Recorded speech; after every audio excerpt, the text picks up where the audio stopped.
సర్వోన్నతుడా, సర్వోన్నతమైన స్థలంలో నివాసం చేయవాడా, మీ పవిత్రమైన ఘనమైన శ్రేష్ఠకరమైన మీ నామమును బట్టి మీ కొందనాలు స్తోత్రాచరించుకుంటున్నాం. ఓ ప్రభా, మీ పాదధూళి నేను నన్ను, ఎన్నిక లేని దౌర్భాగ్య నేను నన్ను, మానవ మాతృనైన నన్ను మీ శిలువ పక్షమున నిలబెట్టుకుని నా నోటికి నూరేయండి, నా పెదవులకి పూరేయండి, నా నాలుకను మీ పరిశుద్ధాత్మగ్ని చేత రగిలింపజేసి నా పెదవులను దహించగ్ని చేత కాల్చి నా జీవితం ఏ విధంగా మీ సాక్షిగా మలుచుకున్నారో అట్టి మీ గొప్ప అనుభూతిని, గొప్ప రక్షణను ఇలా కలిగించిన మానవ మనస్సును నా దేశ ప్రజలతో, నా స్వప్రజలతో, కల్వరి టెంపుల్లో ఉన్నటువంటి ప్రతి సహోదరుడితో ముఖాముఖిగా మాట్లాడడానికి మీరిచ్చిన గొప్ప సమయాన్ని బట్టి మీకు వందనాలు చెల్లిస్తూ యేసు పరిశుద్ధ నామమున ప్రార్థించి వేడుకొనుచున్నాను పరమ తండ్రి, ఆమేన్.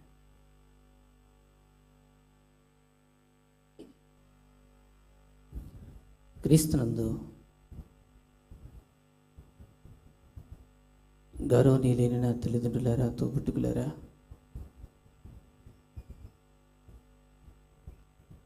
కల్వరి టెంపుల్కి వచ్చిన పరిశుద్ధ సహోదరి సహోదరులారా,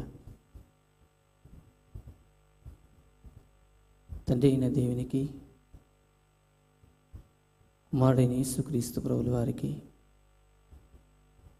నెమ్మదిలేని మానవాళికి ఆదరణ కలుగు చేసిన ఆదరణకర్త అయిన పరిశుద్ధాత్మ దేవునికి, త్రియేక దేవునికి రెండు చేతులతో బలమైన చప్పట్లు కొట్టు దేవుని మహింపరచుకుందాం. మంచిది. గౌరవనీయులు దైవజనులు, కల్వరి టెంపుల్ కల్వరి పరిచర్యలు స్థాపించినటువంటి వ్యవస్థాపకులు డాక్టర్ పి సతీష్ అన్న గారికి నా ప్రత్యేకమైన హృదయపూర్వక పరవపెట్టు వందనాలు తెలుస్తున్నాను. నిజంగా వారి మధ్య నిలబెట్టడానికి నా కాళ్ళు చేతులు ఆడట్లేదు. ఇంత పెద్దవారితో, ఇంత గొప్పవారితో ఉండటం అనేది దేవుడు నాకు ఇచ్చేటువంటి గొప్ప భాగ్యంగా నేను ఎంచుకుంటున్నాను. సో అన్నగారు ఎంతో ప్రేమతో నన్ను పిలిచారు. వారికి నా హృదయపూర్వక కృతజ్ఞతలు ఆచరిస్తున్నాను. దైవజనులు రాంబాబు గారు, నా తల్లిదండ్రులు వెలివేసినప్పుడు, బీజేపీ ఆర్ఎస్ఎస్ వాళ్ళని అరెస్ట్ చేసినప్పుడు పాటలు పాడుతున్న ప్రజాగాడికి ఎదురుగా నన్ను విడిపించారు. ఇక్కడికి వెళ్ళాలి ఇటు తోచిన పరిస్థితి. అలాంటి పరిస్థితిలో ఈ సికింద్రాబాద్ రైల్వే స్టేషన్లో నా మీదకి అనేక మంది ఒడిదుడులు వచ్చాయి. ఆ సందర్భంలో ఎర్నెస్ట్ మధుబాల్ అని ఒక సిస్టర్ గారు ఉండేవారు. ఆ సహోదరి గారింటికి రాంబాబు అన్నగారు వచ్చారు. బళ్ళారి శ్రీనివాస్ గారు కూడా బ్రాహ్మణ కుటుంబం చెందినవారే. వారు కూడా మధుబాల్ అక్క గారింటికి వచ్చారు. అయితే అన్నగారిని అది నేను మొదటిసారి చూడటం. అయితే అప్పుడు అన్నగారు పరిచర్యలో ప్రారంభ దశ అనుకుంటున్నాను, అంటే నాకు పెద్దగా తెలియదు. ఆ సిస్టర్ గారి ఇంట్లో నేను, అక్క ఏమైనా పని ఉంటే మీ ఇంట్లో పని చేస్తాను అని నేను అడగడానికి వెళ్ళడం జరిగింది. వాళ్ళకి హాస్పిటల్ మినిస్టర్ ఉండేది. ఆ సందర్భంలో నేను అక్కడికి వెళ్ళడం జరిగింది. జరిగిన తర్వాత అనేక ఇబ్బందులు పడ్డాను. అక్కడి నుంచి వచ్చేసి ఇమానియల్ వర్షిప్ సెంటర్ దగ్గరికి వెళ్ళి సేవకుల సదస్సులో కూర్చొని హెబ్రోన్ సంఘానికి వెళుతూ యూత్ రిట్రీట్లో పాలుపాల్గొస్తూ కొంతకాలం తర్వాత దేవుడు తన ఉచితమైన కృపను నన్ను పిలుచుకున్నారు. 1990 నవంబర్ 14వ తేదీన. ఆ దినం నుంచి దేవుని పరిచర్యలో సువార్థికుడిగా, సంఘం ఏమీ లేదు, ఒక సువార్థికుడిగా నా కుటుంబానికి దూరమై నేటి వరకు కూడా మీ ఆత్మీయులు, మీ ఆత్మీయ ప్రేమే నాకు ఒక పెద్ద కుటుంబంగా దేవుడు ఇచ్చాడు. అందుని బట్టి దేవునికి 2 చెప్పలు కూడా దేవుని స్తోత్రాలు తెలుసుకుందాం. ప్రేమైన భక్తులారా, డాక్టర్ సతీష్ అన్న గారు ఒక మాట అన్నారు, ఏంటంటే ఒక దేవుని విమర్శించడం కాదు అని. కానీ మన దేశము హిందూ దేశము. హిందూ దేశంలో జన్మించిన ప్రతి ఒక్క వ్యక్తి కూడా హిందువుడే కానీ ఈ దేశంలో క్రైస్తవులు ఒక్కరు కూడా లేరు. సో రెవరెండ్ డాక్టర్ రాంబాబు అన్న గారు కూడా ఒక మాట అన్నారు, ఏంటంటే బ్రాహ్మణులము అని. ఈ దేశంలో బ్రాహ్మణులు కూడా లేదు. సింధు నది గుండా తూర్పు దిక్కున రేవతి నక్షత్రంలో ఆర్యులు ప్రవేశించారు. ఆర్యులు ప్రవేశించినటువంటి ఈ హిందూ దేశంలోనికి మొట్టమొదటిగా ఆర్యులు తపస్సులు చేసేవారు. వారిని నిష్ఠ గరిష్ట సనాతన ధర్మమైనటువంటి ఋషులు అన్నారు. ఋషులు తపస్సులు చేస్తున్నప్పుడు చతుర్వేద గ్రంథాలు ఈ విశ్వానికి, ఈ హిందూ దేశానికి అనుగ్రహించబడలేదు. ఒక ఋషి తపస్సు చేస్తున్నాడు. ఈ ఋషి ఏమిని తపస్సు చేస్తున్నాడు అని అంటే, ఋషి తపస్సు చేస్తున్నాడు. ఈ ఋషి ఏమిని తపస్సు చేస్తున్నాడు అంటే, ఓం దర్భవశ్యత నమోద్భవశ్యాయ నమః విదోద్భవశ్యనం నమోద్భవతి.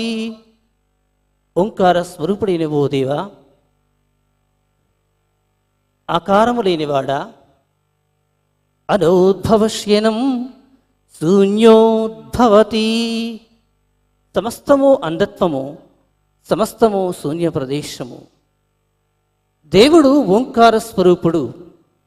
ఓంకార స్వరూపుడైన ఆ దేవుడు అంధత్వములో, శూన్య ప్రదేశములో ఆకారము లేనివాడయుండి నిరాకారుడై ఉన్నాడు అని ఆర్యులు తపస్సులో జ్ఞాపకం చేశారు. అప్పటికి చతుర్వేద గ్రంథాలు వ్రాయబడినాయా అని అడిగితే వేద గ్రంథాలు ఈ దేశానికి అనుగ్రహించబడలేదు.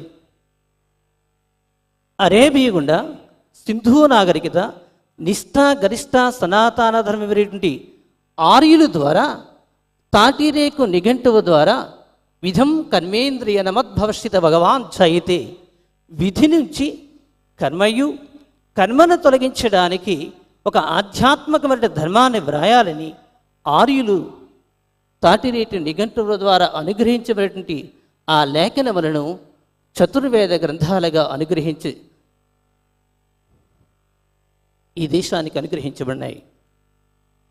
ఆ వేద గ్రంథములలో ప్రప్రథం ఋగ్వేద్, ద్వితీయ అధర్వేద్, తృతీయ సమవేద్, చతుర్థ యజుర్వేద్, ఈ 4 వేద గ్రంథములు 108 ఉపనిషత్తులు ఏమిని బోధిస్తున్నాయనంటే, ఏకీభవ భగవాన్, దేవుడు ఒక్కగానే ఒక్కడే.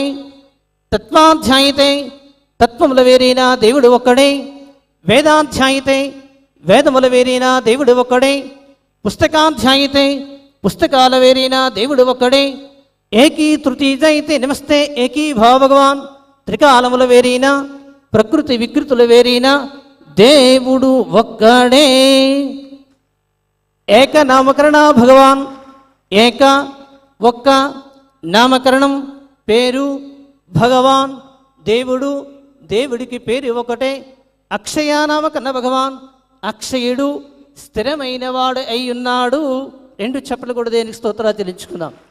క్రీస్తు ప్రియమైన భక్తులారా, గౌరవనీయులైన పరిశుద్ధ సహోదరి సహోదరులారా, దయచేసి గమనించవలసిన వారమైనాం. చతుర్వేద గ్రంథాలు బోధిస్తున్నాయి, 108 ఉపనిషత్తులు బోధిస్తున్నాయి. దేవుడు ఒక్కడే, దేవుడు ఒక్కడే. మనిషికి ఒక దేవుడు కానీ, మతానికి ఒక దేవుడు కానీ, ఇంటికి ఒక దేవుడని కానీ, ఇల్లానికి ఒక దేవుడని ఏ వేద గ్రంథాలు కూడా బోధించలేదు. తిరుమల తిరుపతి వెంకటేశ్వర స్వామి ఆలయంలో ప్రధాన అర్చకులు అడిగి చూడండి, అయ్యా బ్రాహ్మణోత్తములు గారు, దేవుళ్ళు ఎంతమంది అని మీరు అడిగి ప్రశ్న వేయండి. ఏకో నరణ భగవాన్ అయితే ఏకీ తుజి నమస్తే ఏకీ కాపే దగ్గర అవుతుంటారు, నన్ను ముట్టుకుంటా పెట్టి దేవుడు ఒక్కడే అంటాడు.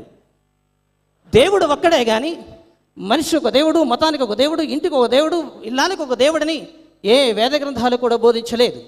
పవిత్ర దివ్య ఖురాన్ బోధిస్తుంది దేవుడు ఒక్కడే. చతుర్వేద గ్రంథాలు బోధిస్తున్నాయి దేవుడు ఒక్కడే. దేవుని పరిశుద్ధ గ్రంథం బైబిల్ బోధిస్తుంది దేవుడు ఒక్కడే. గురునానక్ మఠ ప్రబోధ బోధిస్తుంది దేవుడు ఒక్కడే. దేవుడు ఒక్కడే. ఈ భారతదేశంలో, ఈ సర్వ ప్రపంచంలో ఇచ్చిన ఆధ్యాత్మికమైన అన్ని గ్రంథాలు కూడా బోధిస్తున్నాయి దేవుడు ఒక్కడే, దేవుడు ఒక్కడే. చాలామంది వేద గ్రంథాలు ద్వేషిస్తారు. వేద గ్రంథాలు తప్పు రాస్తారా? పవిత్ర దివ్యాకురాన్ని ద్వేషిస్తున్నారు. అవి అందులో ఏమైనా తప్పులున్నాయా? గురునానక్ మఠ ప్రబోధ తక్కువ అంచనేస్తున్నారు. అది ఏమిని బోధించింది? ఈ ప్రపంచంలో అన్ని గ్రంథాలు కూడా సత్యమే బోధించాయి. 2 చెప్పలు కూడా దేని స్తోత్రాలు చెల్లించాలి. ఏ గ్రంథము కూడా అసత్యాన్ని బోధించలేదు. ఏ గ్రంథము కూడా అసత్యాన్ని బోధించలేదు. అన్ని గ్రంథములో బోధిస్తున్న బోధ ఏంటంటే దేవుడు ఓంకారుడు, ఆకారము లేనివాడు. దేవుడు నిరాకారుడు, అతని ఆకారము లేనివాడైంది, శబ్దమైంది. అంధత్వ శూన్యోద్భష్టిత భగవాన్ చైతే. అంధకారం అంటే ఈ శూన్య ప్రదేశంలో అల్లాడుచున్నటువంటి ఒక ఆత్మీయునాడిని అన్ని గ్రంథాలు కూడా బోధించిన అక్షర వాస్తవం లగ్న సత్యం. అయితే అన్నగారు నాకు ఇచ్చిన సమయం అంటే నా విట్నెస్. యేసుక్రీస్తుని గురించి నాకెవరూ బోధించలేదు. యేసుక్రీస్తు దేవుడన్న సంగతి నేను ఎప్పుడు కూడా వినలేదు. ఎప్పుడో నా బాల్య దినాలలో, అంటే హై స్కూల్ స్టడీ చేస్తున్న దినాల్లో 9వ తరగతిలో తెలుగు వాచకం, తెలుగు ఉపవాచకం, తెలుగు టెక్స్ట్ బుక్ అన్నిటిని 2 పుస్తకాలు ఉండేవి. ఆ 9th క్లాస్ చదువుకున్నటువంటి తెలుగు ఉపవాచకంలో యేసుక్రీస్తు క్రైస్తవ మత స్థాపకుడు అన్న మాటలు మాత్రమే నేను విన్నాను. కానీ యేసుక్రీస్తు దేవుడన్న సంగతి, యేసుక్రీస్తు ఉన్నారన్న సంగతి నేను ఎన్నడూ వినలేదు. అలాంటి నా జీవితంలోనికి ఒక ఆధ్యాత్మికమైనటువంటి తృష్ణ, దాహం కలిగింది. ఏంటి ఆ తృష్ణ అంటే, దేవుడు ఉన్నాడా, దేవుడు ఉంటే ఎలా ఉంటాడు, అసలు దేవుని యొక్క రూపం ఏంటి అనేటువంటి అది ఆలోచన అనాలోచన నాకు తెలియదు. కానీ అనేకమైనటువంటి ప్రశ్నలు నా జీవితంలోనికి వచ్చాయి. అప్పుడు ఏంటి, 10th క్లాస్ అయిపోయింది, ఇంటర్మీడియట్ అయిపోయింది, డిగ్రీ చదువుకున్న దినాలు ఇవి. అయితే నా కుటుంబం చాలా పెద్ద కుటుంబం. నా తల్లితోడ పుట్టినవారు 6, నా తండ్రితోడ పుట్టినవారు 90. వారిలో అల్లారు ముద్దుగా నేను పెరిగాను. నా తల్లిదండ్రులకి మేము 4 సంతానం, ఒక అన్నయ్య గారు, 2 అక్కలు. వారిలో నేను చిన్నవాని, కనిష్ట పుత్రుడు. చిన్నవానైన నన్ను నా తల్లిదండ్రులు చాలా అల్లారు ముద్దుగా పెంచారు. అల్లారు ముద్దుగా పెంచుతున్నటువంటి దినాలలో నా బాల్య దినాల నుంచి నా తండ్రి గారు సంస్కృత కళాశాలకి పారాయణ తరగతులకు నన్ను పంపిస్తూ ఉండేవారు. ఆ సందర్భంలోని ఈ ప్రశ్న నాకు తటస్థించింది. ఏకీభావ భగవాన్, దేవుడు ఒక్కగాని ఒక్కడే. ఏకనామక భావం, దేవుడికి పేరు ఒకటే. అక్షయనామ భగవాన్, దేవుడు స్థిరమైన వాడు. ఈ ప్రశ్న, ఈ ప్రాచీన శ్లోకానికి సమాధానం ఎక్కడ దొరుకుతుంది అనేటువంటి ఒక ఆలోచన నాలోనికి అకస్మాత్తుగా వచ్చింది. అంతేగాని యేసుక్రీస్తు నమ్ముకోమని ఎవరు నన్ను బలవంతం చేయలేదు. ఇలాంటి క్రైస్తవ ప్రబోధకులు వచ్చి యేసుక్రీస్తు నమ్ముకోకపోతే నీవు నరకానికి వెళ్ళిపోతావని ఎవరు నన్ను బలవంతం చేయలేదు. అందుకొరకు నేను యేసుక్రీస్తు నమ్ముకోలేదు. దిక్కులేక యేసుక్రీస్తు నమ్ముకున్నానా? నా తల్లితోడ పుట్టినవారు 6, నా తండ్రితోడ పుట్టినవారు 90. సమిష్టి కుటుంబంలో, సమిష్టి కుటుంబం అంటే పెద్ద కుటుంబము, వెస్ట్ కుటుంబం అంటే చిన్న కుటుంబము. సమిష్టి కుటుంబంలో పుట్టాను. దిక్కు లేక యేసుక్రీస్తు యొద్దకు నేను రాలేదు. ఒకవేళ చదువు లేక యేసుక్రీస్తు దగ్గరకు వచ్చానా? 10th class first class, intermediate second class, degree second class, MA first class, Andhra university Visakhapatnam Nagarjuna 64 block నెంబర్లో ఉన్నతమైన విద్యను ఉత్తమ విద్యార్థిగా ఆంధ్ర రాష్ట్ర ప్రభుత్వం చేత గుర్తింపబడిన ఒక ఉత్తమమైన విద్యార్థిను. చదువు లేక నేను యేసుక్రీస్తు దగ్గర రాలేదు. చదువు లేక యేసు దగ్గరికి రాలేదు. దిక్కు లేక యేసు దగ్గరికి నేను వచ్చిన వాని కాను. అంత మాత్రమే కాదు, ఇలాంటి క్రైస్తవ ప్రబోధకులు బలవంతం చేసేంత మాత్రాన యేసు దగ్గరికి నేను వచ్చిన వాని కాదు. అంత మాత్రమే కాదు ప్రియమైన భక్తులారా, కళ్ళు పళ్ళు రాలిపోయి వృద్ధాప్య స్థితిలో యేసుక్రీస్తు వారి దగ్గరికి వచ్చిన వాని కాదు. గట్టిగా చప్పట్లు కూడా దేవునికి స్తోత్రాలు చెల్లించుకున్నాను. అంత మాత్రమే కాదు ప్రియమైన భక్తులారా, కన్ను నట్టొచ్చి, చెయ్యి చొట్టొచ్చి, గుడ్డితన కాలు నట్టొచ్చి నేను యేసుక్రీస్తు దగ్గరికి రాలేదు. బలహీనతగా నేను వచ్చిన వాని కాదు. దేవుడు నాకు మంచి ఆరోగ్యం ఇచ్చాడు. గట్టిగా చప్పట్లు కూడా దేవుని స్తోత్రాలు చెల్లించుకుందాం. అంత మాత్రమే కాదు ప్రియమైన భక్తులారా, వృద్ధాప్య స్థితిలో యేసు దగ్గరికి రాలేదు. మంచి యుక్తప్రాయం. 1997 నవంబర్ 14వ తేదీకి నా వయస్సు 19 సంవత్సరాలు. మంచి యుక్తప్రాయమున పరిశుద్ధాత్మ దేవుడు తన ఉచితమైన కృప చూపున అతడు నన్ను రక్షించుకున్నాడు. గట్టిగా చప్పట్లు కూడా దేనికి స్తోత్రాలు చెల్లించుకున్నాను. ఈ క్రైస్తవ ప్రబోధకుడికి నేను క్రైస్తవ ప్రబోధకులను బలవంతం చేయలేదు. దిక్కులేక నేను యేసు దగ్గరికి వచ్చిన వాని కాదు, బలహీన యేసు దగ్గరికి వచ్చిన వాని కాదు. ఒకవేళ ఆర్థిక సమస్యలు బట్టి ఏమైనా యేసుక్రీస్తు దగ్గరికి వచ్చానా? రుద్రాభిషేకం చేసినట్లయితే 16,000 రూపాయల ఫీజు, కన్యాశుల్కం చేసినట్లయితే 10,000 రూపాయల ఫీజు, గోదానము, భూదానము, ధవలవనము, 108 కొబ్బరి టెంకాయలు కూడా వస్తాయి. ఒక శనివారం వెంకటేశ్వర మహోత్సవానికి వెళ్ళి ఓమక్షణ మహానమస్మృత భగవాన్ జయత్రమ శుభం మంగళహారతే శుభం శుభం అని ఒక ఓంకార ప్రాచీన శ్లోకం చదువుకున్నా, గాయత్రీ మంత్రం చదువుకున్నా, కన్యాశుల్కం చేసుకున్నా, నా ఇల్లు నిండిపోతుంది, నా కడుపు నిండిపోతుంది. ఆర్థిక సమస్యలు బట్టి కూడా నేను వచ్చిన వాడిని కానే కాదు. గట్టిగా చెప్పట్లు కూడా దేవునికి స్తోత్రాలు చెల్లించుకున్నాం. ఈ దినం నేను డబ్బులు ఈరోజు చాలామంది అంటున్నారు అమెరికా వాడు డబ్బులు ఇస్తున్నాడు, అందుకే యేసుక్రీస్తు దగ్గరికి వస్తున్నారు వీళ్ళందరినీ. చాలామంది మన దైవజనులు డాక్టర్ గారు సతీష్ కుమార్ గారి మీదేమి, రాంబాబు గారి మీదేమి, శ్రీనివాస్ అన్న గారి మీదేమి, నా మీద చాలామంది రోమర్స్ వస్తున్నాయి. ప్రియమైన భక్తులారా, ఈనాడు నేను ధనమే సంపాదించుకోవాలనుకున్నట్లయితే ఏ విధంగా సంపాదించుకోగలుగుతాను? Brother please stand. బ్రదర్, తమ్ముడు ఎవరో నిలబడినాను. మీ పేరేంటి? మీ ఉపమానం చెప్తున్నాను, గమనించండి. ఎగ్జాంపుల్, ఈ తమ్ముడు కిరణ్ తిరుపతి వెంకటేశ్వర స్వామి ఆలయానికి వచ్చారు. అక్కడ నేను పూజారిగా పనిచేస్తున్నాను. ఈరోజు నేను ధనం సంపాదించుకోవాలన్నట్లయితే కిరణ్ నామకర్త ప్రయత్న కృత్యోద్భవిష్యత భగవాన్ జైత్రమ నమద్భవత భగవాన్ జైతి కృత్య కార్తీక మాసృతిపార్జమి కిరణ్ నామకర్తృత్య నమోద్భవిష్యాయ నమః. ఒరే విధమంటే విధ కిరణ్ కాపాడుతుంది. కార్తీక శుద్ధ పాఠ్యమి, కార్తీక మాసం కాపాడుతుంది. కృతికా విధిస్థిత నమోద్భవిష్యాయ నమః భగవాన్ జైతి నమః. వారి అప్రాచ్యత శ్రద్ధ పెట్టే కృతికలో కాపాడకూడదు. కార్తీక మాసం కాపాడుతుంది, కృతిక కాపాడుతుంది, కిరణ్ కాపాడుతుంది. త్రిత్వంలో వజ్రగణం ఉంది. రాహుల్ ఈ కాలం ప్రయాణం చేస్తుంది. వజ్రగణం శనిస్సు నెత్తి మీద కూర్చుంటున్నాడు. ఉదయం 8:35 నీ తల్లిదండ్రులు చనిపోతారు. విధముండే విధవ అంటాను. అమ్మా, నా మాటలు మీకు అర్థమవుతున్నాయా? అర్థం కాకుండా చప్పట్లు కొట్టద్దు. సతీష్ కుమార్ అన్న గారు అంటే అర్థం కాకుండా చప్పట్లు కొట్టు. ఎంతమందికి అర్థమైంది? చేతులు పైకెత్తం. ఏమి అర్థమైందండి మీకు? నేను గుంటూరు గుంటాగ్రన్స్లో మహాసభకు వెళ్ళొస్తున్నాను. మహాసభకు వెళ్ళొస్తే ఆ సభ నుంచి నేను నా కారు వెళ్ళడానికి సుమారుగా 2 గంటల సమయం పట్టింది.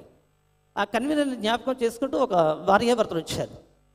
భార్యాభర్తలు ఆ కన్వీనర్ గారు ఉదయం లేచి ఏం చేశారంటే నన్ను షాపింగ్కి తీసుకెళ్ళారు. నేను కూడా షాపింగ్కి వెళ్ళాను కన్వీనర్ గారితో. ఆ షాపింగ్లో ఆ రాత్రి సభకు వచ్చినటువంటి ఒక విశ్వాసం ఉన్నారు, సహోదరి గారు ఉన్నారు. బ్రదర్ గారు, నేను బ్రదర్ ప్రైస్తున్నాడు అంటే ప్రైస్తున్నాడు అమ్మగారు అన్నాము. అయ్యా, రాత్రి తిరుపతి పూజారి గారు వచ్చి వాక్యం చెప్పారండి, ఎంత అద్భుతంగా చెప్పారండి అన్నారు. ఎవరితో చెప్తున్నారు? కన్వీనర్ గారితో, నాతోని. అప్పుడు నేను వెళ్ళాను. అమ్మా, ఏం చెప్పారమ్మని అడిగాను. చాలా బాగా చెప్పారండి అయ్యగారు అన్నారు. అయ్యగారు ఎలాగుంటారమ్మని అడిగాను. ఇంత లావులు, ఇంత ఎత్తున, ఇంత పిల్లకుందని అంటే నన్ను చూడాల సభలో. అంటే ధనంజయ శాస్త్రిని కూడా నన్ను ఆమె కెస్ట్ చేయలేదు. అప్పుడు తిరిగి అడిగాను, ఏం చెప్పారంటే చాలా బాగా చెప్పారండి, ఓం గీమ్ అన్నారండి, నాకు ఒక్కటి కూడా అర్థం కాలేదని చెప్పారనమాట. అంటే నేను ఓం అన్నానో గీమ్ అన్నానో ఏమీ కూడా ఆవిడకి అర్థం కాలేదు. అలాంటి భక్తులే మీరందరూ కూడా. మీరు మంచివాళ్ళండి, దేవునికి స్తోత్రం. గట్టిగా చెప్పట్లు కూడా. మిమ్మల్ని ఉద్దేశించి నేను మాట్లాడలేదు, నన్ను క్షమించాలి. మిమ్మల్ని ఉద్దేశించి మాట్లాడలేదు. అంటే అజ్ఞానాన్ని వీడి జ్ఞానానుసారమైన వ్యక్తిలోనికి రండి. అజ్ఞానాన్ని వీడి జ్ఞానానుసారమైనటువంటి వ్యక్తిలోనికి రండి అని మిమ్మల్ని తల వంచి శిరస్సు వంచి బ్రతిమలాడుకుంటున్నాను. ఇక్కడ బాగా గమనించండి, నవ్వటం కాదు. కిరణ్ కుమారు కా, కార్తీక మాసము కా, కృత్తిక కా. కార్తీక మాసంలో కృత్తిక తిథి నక్షత్రాన కిరణ్ అనే నామకరణం చేయకూడదు. ఎందుకు చేయకూడదు అంటే విధం కర్మత కార్తీక శుద్ధ పాఠ్యమి. కార్తీక శుద్ధ పాఠ్యమి నాడు, పాఠ్యం అంటే తెలుసు కదండి, వెన్నెలు వస్తుంది. పౌర్ణమి అంటది కదమ్మా, వెన్నెలు వస్తుంది. అది ముగించి అమావాస్య చీకట్లోనికి వెళితే కష్టాలు వస్తాయని హిందూ ఫిలాసఫీ యొక్క ఉద్దేశం. దాన్ని బట్టి కార్తీక మాసము కాపాడుతుంది, కృత్తిక కాపాడుతుంది, కిరణ్ కుమార్ కూడా కాపాడుతుంది. తత్వంలో వజ్రగండ ఉంది అన్నారు బ్రాహ్మణోత్తముడు. అప్పుడు కిరణ్ కుమార్ గారు వచ్చి ఏమంటున్నారు అని అంటే, మా బాగా గమనించండి, మన సీఎం గారు కాదండి, ఇక్కడ ఒక సీఎం ఉండాలండి కదండి. చూద్దాం. ఈ కిరణ్ కుమార్ గారు ఏమంటే, పంతులు గారు నమస్కారం అండి, నా తల్లిదండ్రులు బ్రతికించుకోవడానికి నేను ఏమి చేయాలి అన్నాడు. ఒరే అపరాక్షలు శ్రద్ధ బట్టి కిరణ్ కృత్య నమో భవిష్యాయ నమః. కార్తీక మాసం శుద్ధ పాఠ్యమి కృతి కాబడుతుంది. రేవతి నక్షత్రంలో ఉత్తరాషాఢ పువ్వులు పడాలి. విధ అపరాక్షత 10,000 రూపాయల ఫీజు పెట్టాలి. గోదానం, భూదానం, ధవలవన పెట్టాలి. వీధి బ్రహ్మడికి వస్త్రదానం చేయాలా? విధం అంటాను. అప్పుడు ఈ కిరణ్ కుమార్ గారు ఏం చేస్తారంటే, అమ్మ భార్య కట్టిన తాడో, ఇల్లో, పుల్లో, అప్పో సప్పో ఉద్యోగులు లోను చేసుకుని 10,000 రూపాయల ఫీజు, గోదానము, భూదానము, ధవలవనము, వేద బ్రాహ్మడికి 10,000 రూపాయలు తీసుకొచ్చి ఇస్తారు. ఇస్తావా కిరణ్ కుమార్ గారు? దిగిన వెంటనే అడుగుతా, జాగ్రత్త. దేవునికి స్తోత్రం. గట్టిగా చెప్పట్లు కూడా దేవుని స్తోత్రాలు చెల్లించుకుందాం. కానీ కిరణ్ కుమార్ గారు, అమ్మ బాగా గమనించండి, కానీ కిరణ్ కుమార్ గారు అంటే బైబిల్ నేను వెళ్ళకూడదని నేను మాట్లాడలేదు, బైబిల్లోకి నేను ఎందుకని నాకు సాక్ష్యమే కదా, అందుకే నేను మాట్లాడే అక్షరానుసారమైన ప్రాచీన స్థితిని విడిచి ఆత్మానుసారమైన నవీన స్థితిని భక్తుడని పౌలు గారు అంటారు. ఇక్కడ ఆ పౌలు గారికి ఇప్పుడు అన్నారు తెలుసమ్మా, ఏథెన్సు పట్టణాన్ని ఉద్దేశించి మాట్లాడుతున్నారు మన ఆసియా ఖండంలోనే. అంటే ఇప్పుడు ఆసియా ఖండంలో ఏముంది? అజ్ఞానానుసారమైన భక్తి, ఆత్మను చంపుకునే ఆచార ట్రెడిషనల్ భక్తి ఈ దేశంలో ఉంది. కానీ అతనికి నిజంగా కిరణ్ కుమార్ గారు నా తల్లిదండ్రులు చనిపోతారని ఏ వేద గ్రంథంలో వ్రాసి ఉంది అని అడిగితే బ్రాహ్మణుడు పని పట్టపట్టి ఏంటండి. దేవునికి మంచి సంతోషం. అమ్మా మీ అందరి కోసం ప్రార్థన చేస్తాను, అమ్మా సహోదరి సహోదరులారా మీకోసం ప్రార్థన చేస్తాను, 50 రూపాయలు కానుకిస్తావు అడిగితే పళ్ళ విధవా బైబిల్లో ఎక్కడ వ్రాసి ఉంది అంటాడు ఈ పెద్ద. ఇక్కడైతే 10,000 రూపాయల ఫీజు, గోదానము భూదానము ధవలవన్నము అన్నీ కూడా తీసుకున్నాను, కానీ 50 రూపాయలు ఇస్తావా తమ్ముడు నీ కోసం ప్రార్థన చేస్తానంటే పళ్ళ విధవా బైబిల్లో ఎక్కడ ఉంది అంటాడు. నా పళ్ళు, నా గడ్డం, నా వేషం తిరిగి ఎక్కడికి వచ్చాడంటే ఎక్కడంటూ లాస్తే ధర్మశాస్త్రం ఎక్కడుంది అంటున్నాడు, ధర్మశాస్త్రం ఎక్కడ చెప్పింది అంటున్నాడు. అంటే హిందూ భక్తులు నీకేమి లేదు, ధర్మశాస్త్రం లేదు. ఇక్కడ ఉన్నదేంటి? అక్షరానుసారమైన జ్ఞానంతో సమానంగా ఆత్మానుసారమైన నిబంధన ఒకటి ఉంది. అంటే ఇంతవరకు ఈ దేశము అక్షరానుసారమైన జ్ఞానాన్ని గ్రహించలేదు, ఆత్మ సంబంధమైనటువంటి దైవభక్తిని కూడా ఈ దేశము చేయలేదు. కూర్చోతాము. Thank you. సారీ బ్రదర్, మనసు ఏంటనుకోకు, చెప్పలు కూడా దేని స్తోత్రాలు చెల్లించుకుంది. ఈ మాటలు మీకు ఎందుకు జ్ఞాపకం చేస్తానంటే నేను త్వరగా ముగిస్తాను. ఈ మాటలు మీకు ఎందుకు జ్ఞాపకం చేస్తున్నానంటే అమ్మ గమనించండి, ఆర్థిక సమస్యలు బట్టి యేసుక్రీస్తు దగ్గరికి నేను వచ్చినవా అని కాదు. ఈరోజు నేను సంపాదించుకోవాలంటే ఈ యొక్క కల్వరి టౌన్లోనే, ఈ కల్వరి సిటీలోనే ఒక తులసి మొక్క దగ్గర కూర్చొని ఒక ఓంకారం, ఒక గాయత్రి మంత్రం చదువుకున్నానంటే చాలు, కొబ్బరికాయలు, అరటికాయలు, టెంకాయలు అన్నీ కూడా నా కడుపు నిండిపోతుంది, నా ఇల్లు నిండిపోతుంది. ఆర్థిక సమస్యలు బట్టి యేసుక్రీస్తు యొద్దకు నేను వచ్చినవా అని కాదు. గట్టిగా చెప్పకూడదు అని స్తోత్రాలు చెల్లించాడు. ప్రియమైన భక్తులారా బాగా గమనించారా? దిక్కు లేక నేను యేసు దగ్గరికి రాలేదు, అర్థమవుతామా? చదువు లేక నేను యేసు దగ్గరకు రాలేదు, వృద్ధాప్య స్థితిలో యేసు దగ్గర రాలేదు, బలహీనతతో యేసు దగ్గరకు రాలేదు, క్రైస్తవ ప్రభావకుతులు బలవంతము చేసినను మభ్య పెట్టి నన్ను యేసుక్రీస్తు దగ్గరికి వచ్చిన వాని కాదు, ఆర్థిక సమస్య బట్టి కూడా యేసు దగ్గరికి వచ్చిన వాని కాదు. మరి ఏ విధంగా నేను యేసుక్రీస్తు దగ్గరికి వచ్చినాను? ఏ విధంగా? నా గ్రామంలో విజయనగరం జిల్లా వాడంగి మండల్ గొల్లాది అగ్రహారం అనే ఒక చిన్న కుగ్రామం. ఆ కుగ్రామంలో ఈ క్రైస్తవ ప్రార్థనా మందిరాలు, చర్చిలు కూడా లేవు. మరి ఏ విధంగా నేను యేసుక్రీస్తు ఎదుగు వచ్చి ఉన్నాను? ప్రియమైన భక్తులారా, ఒక దినము 2003, 2004, 2005 సంవత్సరంలో తిరుమల తిరుపతి వెంకటేశ్వర స్వామి ఆలయంలో బ్రాంచ్ అలివేలు పద్మావతిపురంలో పౌరహత్యం చేస్తున్నట్టు ఒక పూజారిని నేను. చాలామంది ధనుంజయ శాస్త్రి గారు తిరుపతి పీఠాధిపతి అంటున్నారు, మాజీ పీఠాధిపతిని హాల్ పోస్ట్ ప్రింటింగ్ చేస్తున్నారు. నన్ను బ్యాడ్ చేయడానికి చేస్తున్నారో లేకపోతే నన్ను ఎక్కడికి ఎక్కించాలని చేస్తున్నారో తెలియదు, కానీ తిరుపతిలో పీఠమే లేకపోతే నేను ఎట్లా పీఠాధిపతిని అవుతానండి? చాలా చూస్తున్నాను ఈరోజు చాలామంది నెట్లో కూడా ఎవరు పెట్టారు, ఆచార్య ధనంజయ శాస్త్రి తిరుపతి మాజీ పీఠాధిపతి. తిరుపతిలో పీఠమే లేదు. అబద్ధాల సాక్ష్యం ఇవ్వకూడదు. ఇందాక అయ్యగారు చెప్పిన మాటలు నాకు ఒక్కడే అర్థమైంది. అమ్మ పోకిరి శ్రేష్ఠులు. నిజమే, దేవుని సన్నిధిలో నిలబడిన మనము అవునంటే అవును, కాదంటే కాదంటేగా ఉండాలి, కానీ ఒకదానికి ఒకటి యాడ్ చేయకూడదు. చాలామంది క్రైస్తవులు, అయ్యా మీరు ఎందుకు ఈ విధంగా పెట్టారంటే లేదా అంటే వాడు పోకిరి కాదు, నేను పరమ పోకిరి అవుతున్నాను. చాలామంది నన్ను అడుగుకుంటా పేర్లు వేస్తున్నారు, కానీ నేను ఒక పూజారిని, ఒక అర్చకుడును. దయచేసి గమనించండి, నేను ఒక అర్చకుడును, పూజారిగా పనిచేస్తున్న ఒక అర్చకుడును. తిరుపతి వెంకటేశ్వర స్వామి ఆలయంలో కాదు ప్రియమైన భక్తులారా, బ్రాంచ్ ఆలయంలో అలివేలు మంగా పద్మావతిపురంలో పద్మావతి ఆలయంలోని భరద్వాజ నామధేయ గోత్రమునికి చెందిన నేను, ధనుంజయుడు నామకరణం చెందిన నేను, రికార్డెడ్గా నా పేరు ధనుంజయుడు, వృత్తిపరంగా నాకు శాస్త్రి అని నామకరణం చేయబడింది. అంతేగాని నేను పీఠాధిపతిని కాదు. అలాంటి నా జీవితంలోనికి యేసుక్రీస్తుని గురించి ఎవరు బోధించలేదు. అయితే నా యొక్క కాలేజీ టైంలో ఏం చేసేవారంటే, కాలేజీకి వెళ్ళడం, ఆడపిల్లి హలో ఐ లవ్ యూ అని చెప్పడం, I love you Radha, I love you రోజు అని కాలేజీకి వెళ్ళి గోడల మీద రోడ్ల మీద వ్రాస్తుండేవాడిని. ఈరోజు చాలామంది నా మీద నిందలు వేస్తున్నారు. అది నింద మాత్రమే కాదు, నిజం నిజం నిజం. యథార్థంగా చెప్తున్నా, అది నిజం నిజం నిజం. అలాంటి అల్లరి చిల్లరగా తిరుగుతున్న నా జీవితంలోనికి, ఒక పూజారిగా ఉన్న నా జీవితంలోనికి, ఒక హైందవ సనాతన ధర్మంలో నిష్ఠ గరిష్ట సనాతన ధర్మంలో తిరుగుతున్న నా జీవితంలోనికి ఈ అల్లరి చిల్లరగా తిరుగుతున్నప్పుడు ఒక ఆధ్యాత్మికమైన ప్రశ్న నా హృదయాన్ని స్పందించింది. ఆ స్పందించిన వెంటనే దేవుడు ఎవరంటే ఒక ప్రశ్న మీద ఏకీభావ భగవాన్, దేవుడు ఒక్కగాన ఒకడే, తత్వాధ్యాయితే తత్వములు వేరైనా దేవుడు ఒకడే, వేదాధ్యాయితే వేదములు వేరైనా దేవుడు ఒకడే, పుస్తకాధ్యాయితే పుస్తకాలు వేరైనా దేవుడు ఒకడే, ఏకీ తృతీయజాయితే నమస్తే ఏకీభావ భగవాన్, త్రికాలములు వేరైనా ప్రకృతి వికృతులు వేరైనా దేవుడు ఒక్కడే. ఆ దేవుడు ఎవరు అని ఒక అన్వేషణ చేస్తున్నప్పుడు వెంటనే చతుర్వేద గ్రంథాలు తీసుకున్నాను. మొట్టమొదటిగా వేద గ్రంథ పారాయణంలో వేద గ్రంథాలు తీసుకున్నాను. వేద గ్రంథాలు ఏమని బోధిస్తున్నాయంటే, దయచేసి రికార్డు చేసుకున్న వారు రికార్డు చేసుకోండి, లేకపోతే రాసుకున్న వారు రాసుకోండి. మీ పక్కన ఉన్నట్టు బ్రాహ్మణోత్తములు అడిగించండి, ఇది ఉందా లేదా. లేదు అంటే ఈ శిరస్సు కోసం వారికి బహుమతి ఇస్తుంది, మీరు రికార్డు చేసుకోవచ్చు. ఇందుకు సాక్ష్యం దేవుని పరిశుద్ధ గ్రంథం, దేవుని ప్రత్యక్ష వెలుగు.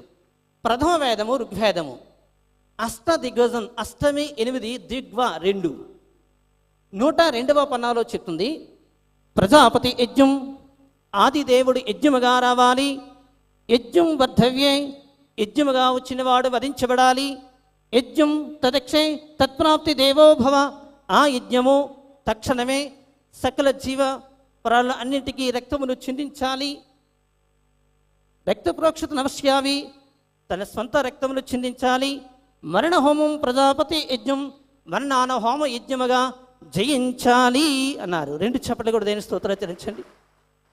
ప్రియమైన భక్తులారా గమనించండి, ప్రజాపతి యజ్ఞం, ఆది దేవుడు యజ్ఞముగా రావాలి, యజ్ఞం వర్ధవ్యే, యజ్ఞముగా వచ్చిన వారు వధించబడాలి, యజ్ఞం తదక్షే తత్ప్రాప్తి దేవోభవ, ఆ యజ్ఞము తక్షణమే సకల శరీరుల కొరకు తన శరీరము గాయపరచబడాలి, రక్త ప్రోక్షత నమస్యావి, రక్తాన్ని ప్రోక్షించాలి, మరణ హోమం ప్రజాపతి యజ్ఞం, మన్నాన హోమ యజ్ఞముగా జయించాలి.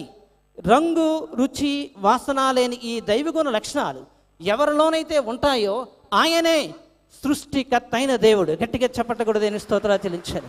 ఆయన తప్ప వేరొక దేవుడు, ఆయన తప్ప వేరొక దేవుడు.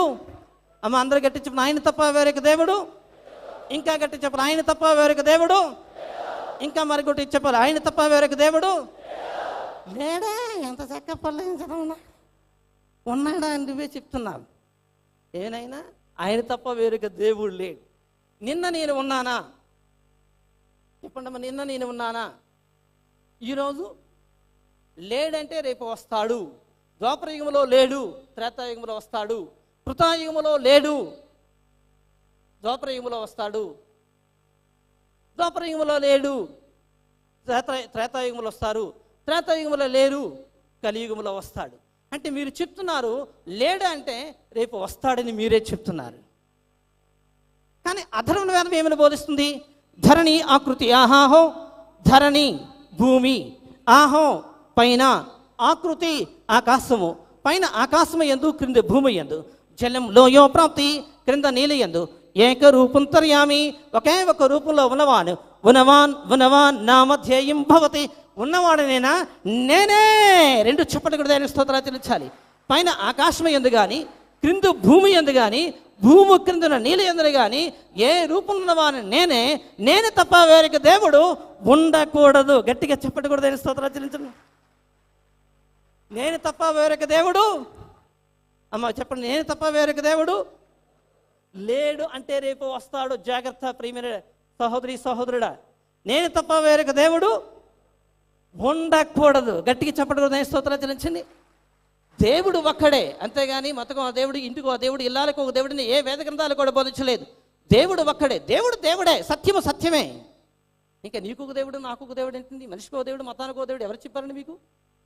దేవుళ్ళు అనబడిన వారు ఉన్నారు, ప్రభువులు అనబడిన వారు ఉన్నారు, గురువులు అనబడిన వారు ఉన్నారు, మత ప్రబోధకులు అనబడిన వారు ఉన్నారు, యుగ పురుషులు అనబడిన వారు ఉన్నారు, అవతార పురుషులు అనబడిన వారు ఉన్నారు. సృష్టికర్తన దేవుడు మాత్రము ఒక్కడే. 2 చప్పట్లు కూడా దేని స్తోత్రాలు చెల్లించారు.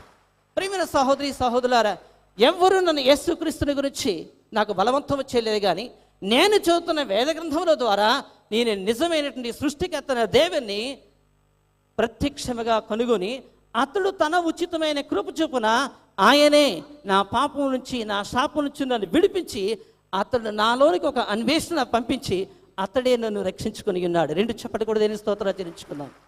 ఆయన నేను వెతకలేదు, ఆయన నేను యేసుక్రీస్తు నా ప్రభువుగా అంగీకరించలేదు, కానీ ఆయనే పాపము చేత శాపగ్రస్తమైన నా జీవితాన్ని, ఎలాంటి పాపము ఎలాంటి శాపం అంటే ఆదాము మొదలుకొని ఆదాము పత్రం వరకు ఆజ్ఞను అతిక్రమించిన పాపం చేత చెడిపోతున్న నన్ను, ఆదాము పత్రం మొదలుకొని నోబహ జలప్రలయం చేత నీతిని కోల్పోతున్నటువంటి దోషులైన నన్ను, నోబహ జలప్రలయం మొదలుకొని దేవుడి కుమారుడైన అబ్రహాము వాగ్దాన కాలం వరక తేరు కుమారుడైన అబ్రహాం దేవుడి కుమారుడైన అబ్రహాం వాగ్దాన కాలం వరకు వాగ్దానం నిర్లక్ష్యం చేసి శాపగ్రస్తుడైన శాపగ్రస్తమైన జీవితం నన్ను, దేవుడి కుమారుడైన అబ్రహాం వాగ్దాన కాలం మొదలుకొని దేవుడు చేవ్రాతతో వ్రాసిచ్చిన 2 శాసన పలకలు అనగా మోషే ధర్మశాస్త్రం దేవోక్తి లేక కట్టులేక తిరిగిచు దేవోక్తిని విసర్జించి నశించుకుపోతున్న నా జీవితాన్ని అతడు ఉచితమైన కృప చొప్పున ఆయనే నన్ను రక్షించి ఉన్నాడు. గట్టిగా చప్పటి కూడా దేని స్తోత్రాలు చెల్లించాడు. ఆయనే నన్ను రక్షించుకున్నాడు. అయితే ప్రియమైన భక్తులారా, అంటే దేవుళ్ళు లేరని చాలా బాగా చెప్పారండి పళ్ళవేదవ గారు, మంచిది. మరి ఉన్న వీళ్ళందరూ కూడా ఎవరండి అని అడిగినట్లయితే ఇప్పుడు బాగా ఒక 5 నిమిషాలు బాగా క్లుప్తంగా చెప్పి ముగిస్తాను. గమనించండి ప్రియమైన భక్తులారా, ఒక 7 మెంబర్స్ వస్తారు నాయన, 7 మెంబర్స్, 7 ప్లీజ్ బ్రదర్, 7 గమనించండి. అంటే నా శ్లోకాలు మీకు అర్థం కాదు కాబట్టి ఈ విధంగా మీకు ఎగ్జాంపుల్ చెప్తున్నాను. మొట్టమొదటిగా వేద గ్రంథాలు ఏమిలో బోధించినట్టు ఆర్యులు, ఒక ఋషి తపస్సు చేస్తున్నాడు, యజ్ఞపురుషుడు యజ్ఞం చేస్తున్నాడు, సంకీర్తనకారుడు సంకీర్తన చేస్తున్నాడు, ముని యాగం చేస్తున్నాడు. అమ్మ గమనిస్తున్నారు కదా, యజ్ఞపురుషుడు యజ్ఞం చేస్తున్నాడు. యజ్ఞపురుషుడు ఏమైనా చేస్తున్నాడంటే అర్థం కానిదంటే ఏమీ లేదమ్మా, ప్రతి ఒక్కరికి కూడా అర్థమవుతుంది దగ్గర వినట్లయితే.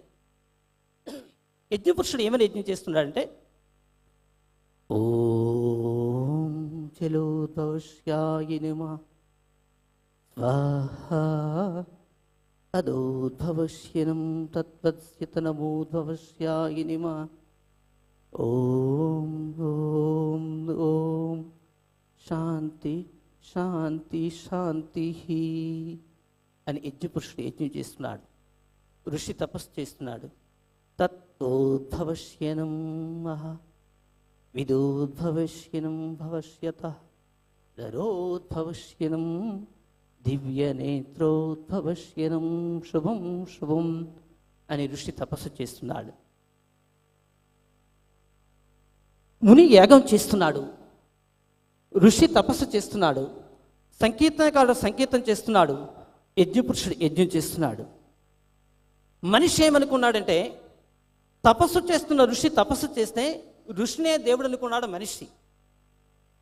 యజ్ఞపురుషుడు యజ్ఞం చేస్తే యజ్ఞపురుషునే దేవుడు అనుకున్నాడు మనిషి.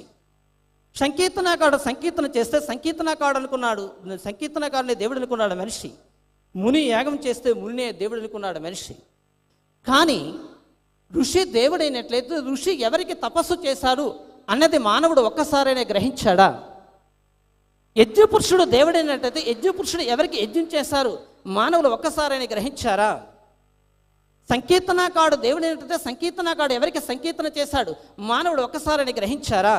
అంత మాత్రమే కాదు, ముని దేవుడైనట్లయితే ముని ఎవరికి యాగం చేశాడు, అవతార పురుషుడు యుగ పురుషుడు దేవుళ్ళు అయినట్లయితే అవతార పురుషుడు యుగ పురుషులు ఆ అవతారంలో ఆ యుగంలో ఎవరికి ధ్యానం చేశారు అనేది మానవుడు గ్రహించారా?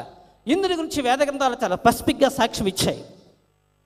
ఏకత్వత దివ్య నేత్రోద్భవశీనం శుభం మంగళం హారతే శుభం ద్వితీయోద్భవశ్యాయ నమః విజస్థిత నమోద్భవశ్యాయ నమః తృతీయోద్భవశ్చిత నమో భగవాన్ ఛాయితే దివ్య నేత్రోద్భవశీనం శుభం మంగళం హారతే శుభం తృతీయోద్భవశ్యాయ నమః దివ్య నేత్రోద్భవశ్యాయ నమః శుభం మంగళం హారతే శుభం చతుర్దశిత నమస్సిత నమోద్భవశ్చిత భగవాన్ ఛాయితే నమః.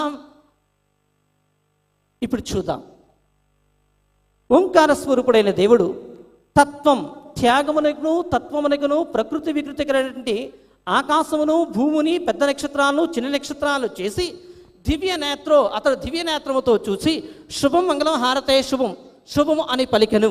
బైబిల్ అంటుంది మొదటి దినమును చేసి చూచి మంచిదైనట్టుగా పలికెను, అస్తమయమును ఉదయమును కలగా మొదటి దినము ఆయను. 2 చప్పట్లు కూడా దేని స్తోత్రాలు చెల్లించండి. 2వ దినమును చేసి దేవుడు చూచి మంచిదైనట్టుగా పలికాడండి. దేవుడు అన్ని దినాలు మంచివి చేస్తాడా? చేశాడో చేయలేదు చెప్పండి, ఆన్సర్ చెప్పండి, తల్లి చెప్పండి ఇంక అందరూ.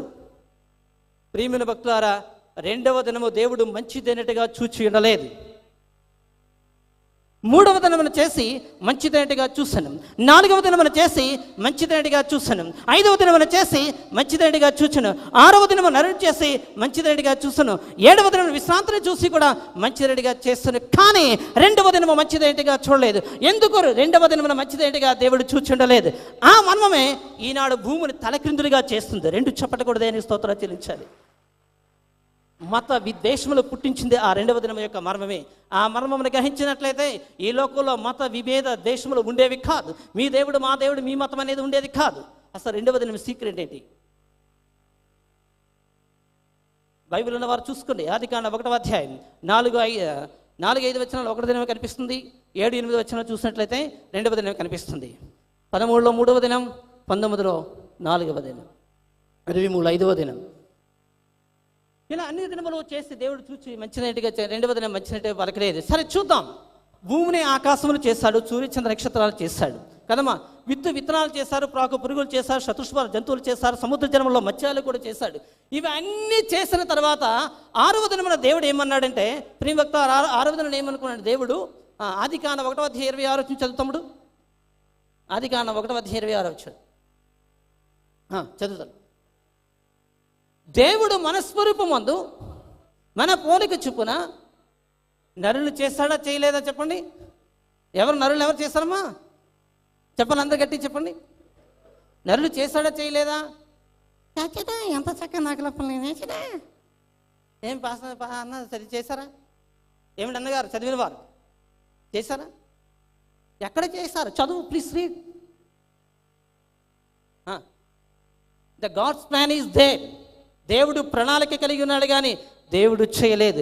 నరులను చేయదుమా అనుకున్నాడు కానీ నరులు మాత్రము చేయలేదు. గట్టిగా చెప్పకూడదు. స్తోత్రం చెల్లించండి. ప్రియమైన భక్తులారా, నరులను చేయదుమన్నాడు కానీ నరులు చేయలేదు. అతను ఎలా చేశాడంటే నరుని సృజించెను, వాణిని సృజించెను. ఒకటి స్త్రీని గాను, రెండవది పురుషుని గాను. ఏమని అంటారండి? ఎవరండి? నరుని స్త్రీని గాను అంటే ఏం చేస్తాడండి? చేస్తాడు. 6వ దినం నరుని చేయదుమన్నాడు. ఏం చేస్తాడండి? ప్రణాళికలో ఉంచాడు. అక్కడ ఏమన్నాడంటే రెండు ఎలా చేస్తాండి? చదవండి, రెండో వచనం త్వరగా చదవండి.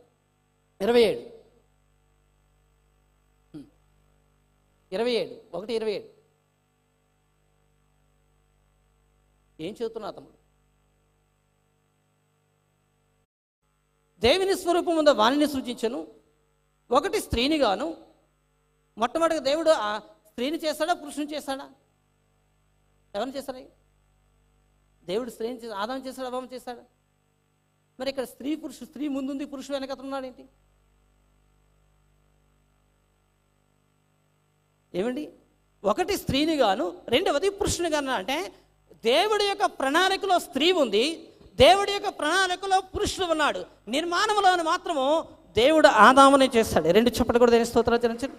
అంటే దేవుడి ప్రణాళికలో స్త్రీ పురుషులు ఉన్నారు. చూడండి, ఎక్కడికి వెళ్ళినప్పుడు ఏమంటామండి మనము? ఎక్కడికి వెళ్ళేటప్పుడు తల్లిదండ్రులు అంటామా, తండ్రితోళ్ళు అంటామా? స్త్రీ పురుషులు అంటారా, పురుష స్త్రీలు అంటారా? కదండి. అంటే సాధారణంగా ఈ స్త్రీలింగం ఉంది అంటే దేవుడు ప్రణాళికలో స్త్రీ ఉంది, దేవుడు ప్రణాళికలో పురుషుడు. అంటే మనందరినీ కూడా దేవుడు తన ప్రణాళిక చొప్పున చేస్తారు కదమ్మా. అయితే ఇప్పుడు చూద్దాం. 6వ దినం నరుని చేశాడు. అన్ని చేసిన తర్వాత 7వ దినం విశ్రమించాడు. కాబట్టి ఇక్కడ మీరు బాగా గమనించవలసిన వారమైన పాయింట్కి వస్తున్నాను. ఇప్పుడు బ్రదర్ మీరు ఇక్కడ నిలబడి. ఓం అద్భస్యత నమోద్భవశ్యాయినిమ ఆత్మోద్భవతి. ఓంకార స్వరూపుడైన దేవుడు ఆకారము లేనివాడు, నిరాకారుడైనవాడు, జలముల మీద అల్లాడుచున్నటువంటి ఆత్మ. ఈ ఆత్మస్వరూపుడైన దేవుడు దివ్యోద్భవశ్యనం ఏకత్వత మొదటి దినమున చేసి ధరణో దృశ్యత నమోద్భవ భూమిని ఆకాశమును చేసి అది మంచిదంటిగా చూసి అస్తమయమును ఉదయమును కలుగుగా మొదటి దినము కలిగెను. ఏమైందమ్మా? ఫస్ట్ డే కదన్నా దినము చేశాడు. 7 దినములు ఒక షార్ట్లో చెప్తున్నాను, షార్ట్ అండ్ స్వీట్. మొదటి దినము చేశాడు. 7 దినములు ఒక వారం, 2 వారములు ఒక పక్షం, 2 పక్షములు ఒక నెల, 12 నెలలు ఒక సంవత్సరం, 100 సంవత్సరాలు ఒక తరం, 1000 తరములు ఒక యుగం. 1000 తరములు ఏంటండి? ఒక యుగం. మానవుడు అంటున్నాడు యుగములో వచ్చిన వాడు దేవుడు అంటే యుగమునకు ముందు తరము లేదా? తరములో వచ్చిన వాడు దేవుడైతే తరమునకు ముందు సంవత్సరం లేదా? సంవత్సరంలో వచ్చిన వాడు దేవుడైతే సంవత్సరానికి ముందు నెల లేదా? నెలలో ఉన్నవాడు దేవుడైతే నెలకు ముందు పక్షము లేదా? పక్షములో ఉన్నవాడు దేవుడైనట్లయితే పక్షమునికి ముందు వారం లేదా? వారములో ఉన్నవాడు దేవుడైతే వారమునికి ముందు దినము లేదా? దినమును సృష్టించిన ఈయన వారు. ఈరోజు చాలామంది ఈ ప్రపంచంలో అనుకుంటున్నారు, యుగములో వచ్చినవాడు దేవుడు, తరములో వచ్చినవాడు దేవుడు, అవతారములో వచ్చినవాడు దేవుడు. యుగం ఎప్పుడు వచ్చింది? తరం ఎప్పుడు వచ్చింది? అవతారం ఎప్పుడు వచ్చింది? రాజ్యం ఎప్పుడు వచ్చింది? ఈ యొక్క రాజ్య పీఠం ఎప్పుడు వచ్చింది? ఈ అధికారం ఎప్పుడు వచ్చింది? మానవుడు ఒక్కసారైనా గ్రహించాడా? ఋషి తపస్సు చేస్తున్నాడు, యజ్ఞపురుషుడు యజ్ఞాలు చేస్తున్నాడు, సంకీర్తనగాడు సంకీర్తన చేస్తున్నాడు, ముని యాగం చేస్తున్నారు. కానీ మానవుడు ఒక్కడు గ్రహించలేకపోయాడు. ముని దేవుడు అనుకున్నాడు కానీ అతడు ఎవరికి యాగం చేశాడు? సంకీర్తనకాడు దేవుడు అనుకున్నాడు కానీ ఎవరతను సంకీర్తన చేశాడు? యజ్ఞపురుషుడు యజ్ఞం చేసిన దేవుడు అనుకున్నాడని యజ్ఞపురుషుడు ఎవరు చేశారు? ప్రియమైన భక్తులారా, ఇతడు తల్లి లేనివాడు, తండ్రి లేనివాడు, జగతి లేనప్పుడు, సృష్టికి పునాదులు లేనప్పుడు ఓంకారుడే, ఆకారము లేనివాడే, శూన్య ప్రదేశంలో జలముల మీద అల్లాడుచున్నటువంటి ఆత్మ అయిన ఈయన నిజమైన దేవుడు. గట్టిగా చేతులు చెప్పండి. ఈ దేశానికి చెప్పండి, బానిసత్వంతో ఉన్న ఈ దేశానికి నేడు ఆగస్టు 15 స్వతంత్ర దినోత్సవాన్ని చెప్పండి. ఇది స్వతంత్ర దేశంలో బానిసత్వంలో విడిచి స్వతంత్ర దేవుని కోసం మీరు చక్కగా యువతరమైనటువంటి మీరు మూడు రంగుల జెండాను పట్టుకొని చెప్పండి, దాసత్వంలో విడిచి స్వతంత్రంలోకి రండి. ఆ స్వతంత్రమును కలుగు చేసిన దేవుడు ఆకారము లేనివాడు, నిరాకారుడైనవాడు, ఆత్మస్వరూపుడైనవాడు. ఆత్మస్వరూపుడైన దేవుడు తన ప్రణాళిక చొప్పున మొదటి దినమున చేశాడు. ఆయన దేవుడు. కానీ యుగములో వచ్చినవాడు దేవుడైతే, తరములో వచ్చినవాడు దేవుడైతే తరములకు ముందు సంవత్సరం, సంవత్సరానికి ముందు నెల, నెలకు ముందు వస్తాయి. అయితే ఇవన్నీ ఎక్కడ ఉన్నాయి? ఎస్తేరు గ్రంథం మీరు చూడండి, మీకు చాలా స్పష్టంగా కనిపిస్తాయి. నీ స్నానాలు ప్రథమ మాసం మొదలుకొని ఆధారని 12 నెలల వరకు అంటాడు. అంత మాత్రమే కాదు ప్రియ వ్యక్తులారా, మీ అమావాస్య నైవేద్యం నా యొద్దకు తేకడి, అవి హేయములు పుట్టించుతున్నాయి అంటాడు. అంత మాత్రమే కాదు ప్రియ వ్యక్తులారా, ఇదే ఎస్తేరు గ్రంథం అంటాడు కదా, త్రిప్రే అన్నటువంటి దినమయందు ప్రారంభం మొదలుకొని శాబాటు అని 11వ నెల వరకు దినమునకును, ప్రతి వారమునకును, ప్రతి 2 దినములకును ఒక పక్షమును భవనముని సృజించిన దేవుడినైనా యెహోవానైనా నేనే. 2 చెప్పలు కూడా మహత్వం. అంత మాత్రమే కాదు, తండ్రి అయిన అబ్రహాం, తండ్రి అయిన ఇస్సాక్, తండ్రి అయిన యాకోబు ద్వారా వచ్చిన సంతానము 12 నామధేయ గోత్రములు బైబిల్ ద్వారా వచ్చాయి, దినములు బైబిల్ ద్వారా వచ్చాయి, పక్షాలు బైబిల్ ద్వారా వచ్చింది, వారములు బైబిల్ ద్వారా వచ్చాయి, నెలలు బైబిల్ ద్వారా వచ్చాయి, సంవత్సరాలు బైబిల్ ద్వారా వచ్చాయి, తరములు, యుగములు సమస్తము కూడా బైబిల్ గ్రంథములో లేనిదంటూ ఏది ఈ ప్రపంచంలో లేదు. గట్టిగా చెప్పకూడదు. స్తోత్రాలు చెల్లించారు. ఇవన్నీ కూడా వేద గ్రంథముల ద్వారా నేను పరీక్షించి, పరిశీలన చేసి, పరిశోధించి, అన్వేషణలో నేను గుర్తించాను. నాకెవరు క్రీస్తుని గురించి కానీ గ్రంథము కోసం బోధించలేదు. కానీ నా అన్వేషణ చేస్తూ వచ్చినప్పుడు నాకు కలిగింది ఏంటంటే, అవతారంలో వచ్చిన వారు, యుగములో వచ్చిన వారు వీరు ఎవరంటే సత్ప్రవర్తన, సత్క్రియ, సద్భవతే మోక్షోద్భవశీనం. సత్ప్రవర్తన, సత్ అంటే మంచి ప్రవర్తన అనబడి, సత్క్రియ, సత్ అంటే మంచి క్రియ అనగా పని, సద్భవతే, సద్ అనగా మంచి, భవత అనగా భక్తి. మంచి భక్తిపరులు, యుగ పురుషులు, అవతార పురుషులు, మహానుభావులు, వారు చెడ్డవారు మాత్రమే కాదు. గట్టిగా చెప్పటి కూడా దేని స్తోత్రాలు చెల్లించండి. త్రేతాయుగములో శ్రీరామచంద్రుడు సత్ చక్రవర్తి, మంచి రాజు, సత్ప్రవర్తన, మంచి నడవనచ్చాడు. సద్భవతే, భద్రాచలంలో భక్తుడు. చాలామంది వారు సైతాన్ని, వీరు సైతం అంటారు. వీరందరూ యుగ పురుషులు, అవతార పురుషులు, సత్ప్రవర్తన కలిగిన మహానుభావులు. కానీ రక్షకుడు ఒక్కడే. ప్రతి హిందూ టెంపుల్లో రాయబడింది తెలుసమ్మా, రక్షితో రక్షత. ప్రతి హిందూ టెంపుల్లో చూడండి. ఇంకొక మాటలో చెప్పాలంటే, ధర్మో రక్షితో రక్షత. 4 పాదాల మీద ఉన్న ఈ ధర్మాన్ని కాపాడడానికి ధర్మశాస్త్రము దేనిని చేయదాలకపోయినో దాన్ని రక్షించిన వారు ఒక్కడే రక్షకుడు. ఆయనే ప్రభు అయిన యేసుక్రీస్తు వారు. గట్టిగా చెప్పకూడదు. ఆయన స్తోత్రాచరించాలి. ప్రియమైన భక్తులారా, ఆ యేసుక్రీస్తు ప్రభుల వారిని నా అన్వేషణలోని నేను మొట్టమొదటిగా యేసు నా పాపుల రక్షగా నేను అంగీకరించాను. కూర్చోండి బ్రదర్. అంటే ఈ లోకంలో ఉన్నవారు యుగ పురుషులు, అవతార పురుషులు. యేసుక్రీస్తు ఒకరే రక్షితో రక్షత. నా పాపము నుంచి, నా శాపము నుంచి నన్ను విడిపించినటువంటి నా రక్షకుడు. నా తండ్రి గారు ఇప్పుడు అనుకునేవారు ఏమనంటే, జన్మపాపి కర్మపాపి స్వామి, జన్మతో పాపిని కర్మతో పాపిని. జన్మ కర్మ పాపనైన నాలోనికి పాపుల రక్షణ యేసుక్రీస్తు వారు నాకు కావాలని చెప్పి, అప్పుడు యేసుక్రీస్తుని నా పాపుల రక్షకుడిగా, నా స్వంత రక్షకుడిగా 1997 నవంబర్ 14వ తేదీన యేసుక్రీస్తుని నా స్వంత రక్షకుడిగా అంగీకరించాను. దేవునికి స్తోత్రాచరించుకుందాం. యేసు నీవెవరో కాదు కానీ నా పాపులు రక్షకుడనైనా, నా పాపులు రక్షకుడవని, యేసు నా పాపాల కోసమే కపాలమనబని గులుగుతాలో నా కోసం ప్రాణం విడిచిపెట్టి మరణమును జయించి తిరిగి లేచి వచ్చిన ఏకైక రక్షకుడు అని యేసుక్రీస్తును నా పాపుల రక్షకుగా, నా ఏకైక దేవుడిగా యేసుక్రీస్తును నా హృదయంలో స్వీకరించాను. 2 చప్పటి కూడా దేని స్తోత్రాచరించుకుందాం. ఆ దినము నా కుటుంబం బహిష్కరించింది, నా తల్లిదండ్రులను వెలివేశారు, నా రక్త సముద్రం తృణీకరించారు. అయినప్పటికీ కూడా ప్రభా నీవుంటే నాకు చాలు అనుకొని యేసుక్రీస్తు నా స్వంత రక్షగా అంగీకరించాను. యేసుక్రీస్తు యొక్క సువార్తను నా భుజం వేసుకొని ఒక సువార్తికుడిగా పనిచేయుచున్నాను. నా కోసం, నా కుటుంబం కోసం మీ అందరూ ప్రార్థన చేయాలని ప్రభుపేట మీకు మనవి చేస్తూ మీ యొద్ద నుంచి సెలవు తీసుకుంటున్నాను. God bless you all.